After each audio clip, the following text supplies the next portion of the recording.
کوئٹہ کے ایک بھائی ہیں، انہوں نے آپ کے ہمسائے بزرگ کے بارے میں ایک سوال کیا. انہوں نے کہا جی ایک دربار ہے. میرے ہمسائے تو یہ بزرگ بیٹھے ہیں. نہیں اچھا دربار والے بزرگ. دربار والے بزرگ. انہوں نے کہا جی دریا کے کنارے ایک دربار ہے. ان بزرگ نے جب جنگ ہوئی تھی تو قبر میں سے نکل کے بم پکڑ لیے تھے. جی جی. اور پھر 90s میں جب سیلاب آیا تھا تو وہ دربار کے اندر نہیں آیا، باقی ہر جگہ جو تھی وہ ڈوبی گئی تھی تقریباً، لیکن دربار کے اندر اس کو داخل ہونے کی اجازت نہیں تھی. تو وہ پوچھنا چاہ رہے ہیں اس میں کتنی حقیقت ہے، کیونکہ آپ تو یہاں کے رہائشی ہیں. یہ کوئٹہ کا سوال ہے نا جی کوئٹہ سر. ہمارے بالکل اکیڈمی کے پاس ایک کوئٹہ دربار ہوٹل بھی ہے، اس کا نام ہی کوئٹہ دربار ہوٹل ہے، لیکن الحمدللہ موحدین ہیں وہ جن سے ہم یہ دودھ پتی منگواتے ہیں. یہ بالکل واقعی ڈسٹینس پہ. یہ ہماری اکیڈمی بالکل دریا کے کنارے پہ ہے، دریائے جہلم کے. اس سے آلموسٹ 1 کلومیٹر بلکہ اس سے بھی کم نا اسی سائڈ پہ دریا کی کسی صوفی بزرگ کا مزار ہے، سلمان پارس. کبھی وہ کہتے ہیں سلمان فارسی تھے وہ، اور نبی الاسلام کے جو صحابی اس طرح منسوب کرتے ہیں. کوئی کچھ کرتا ہے کچھ کرتا ہے، الٹیمیٹلی اب ٹھنڈے پڑھ کے انہوں نے کہا نہیں وہ صحابی نہیں تابعی تھے.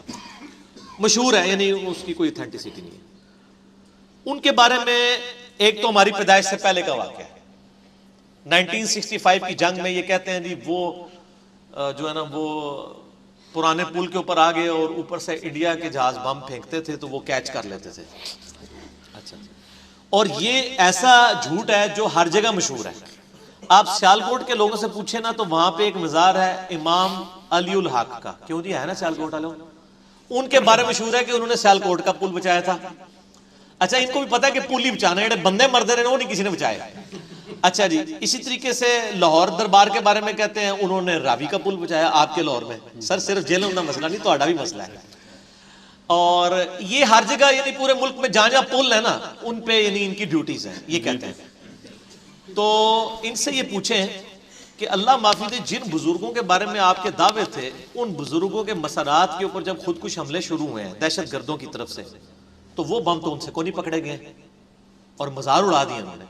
ایون شیخ عبد القادر جیلانی رحمۃ اللہ علیہ کا مزار بھی ڈیمیج ہوا ہے عراق کے اندر.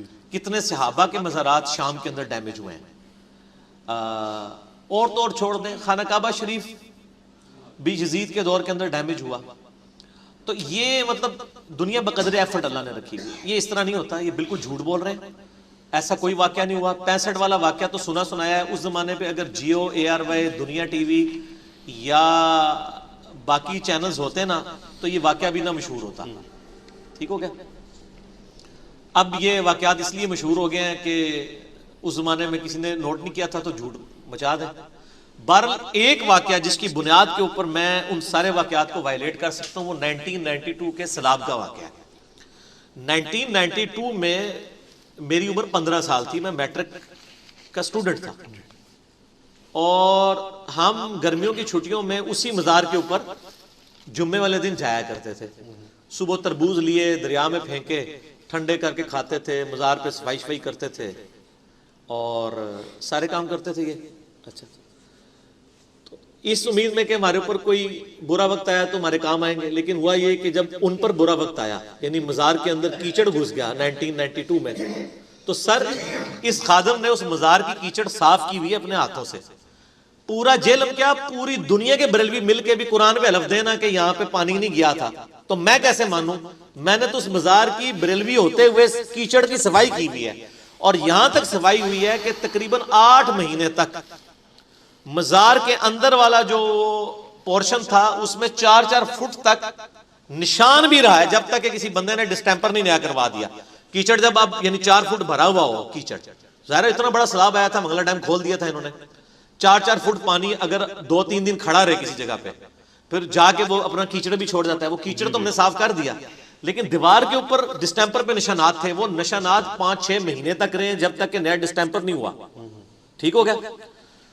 یہ سارے ہم نے صفائی کی تھی جب بارش یعنی وہ سیلاب کا پانی اترا تھا. اس کے باوجود جہلم میں لاکھوں بریلوی ہمارے بھائی وہ یہ کہیں گے کہ جی دربار میں پانی داخل نہیں ہوا تھا. تو جیسے یہ جھوٹ ہے نا اس طرح وہ بھی جھوٹ ہے.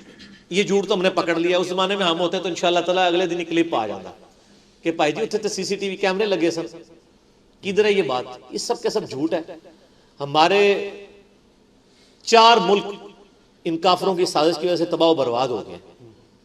عراق، شام، افغانستان اور پاکستان بھی آلموسٹ، یمن ہے، فلسطین ہے، کئی ہیں. تو سر یہ بزرگ، میں آپ کو اس میں بتاؤں، ہمارے محلے میں ایک بھائی ہے، وہ کہ تھوڑے محلے دار جو جی وہ عراق ہوتے تھے، بڑے بزرگوں کے ماننے والے. تو وہ مجھے خود سنا رہے ہیں، کہتے ہیں جب یہ یعنی وار شروع ہوئی نا تو وہاں کتنے مزارات ڈیمیج ہو گئے، اور ان بزرگوں کے مزارات ڈیمیج ہوئے بمباری کے دوران. تو کہتے ہیں ہم پاکستان میں بیٹھ کے ان بزرگوں کو پکار رہے ہوتے ہیں، یہ تو ادھر اپنے مزار نہیں بچا سک رہے، انہوں نے پاکستان ہماری کیا مدد کرنی ہے. اس چیز نے ان کو ہدایت دے دی اور وہ توحید کے منہج کے اوپر آ گئے. اب کسی کو اگر بات سمجھ آنی ہے نا تو اتنی بھی آ جانی ہے.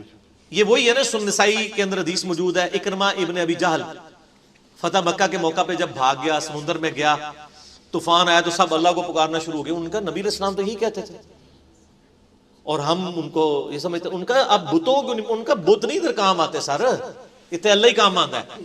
تو انہوں نے کہا اللہ مجھے ایک بار زندگی دے دینا تو میں نبی علیہ السلام کے مبارک ہاتھوں میں ہاتھ دے کے مسلمان ہو جاؤں گا. اور وہ مسلمان ہوئے اور جنگ یرموک میں وہ شہید ہوئے. اکرمہ ابن ابی جہل، باپ جو ہے وہ فرعون ہے اس امت کا، اور بیٹا جو ہے وہ صحابی ہے، اکرمہ ابن ابی جہل رضی اللہ تعالیٰ عنہ وعلیہ السلام.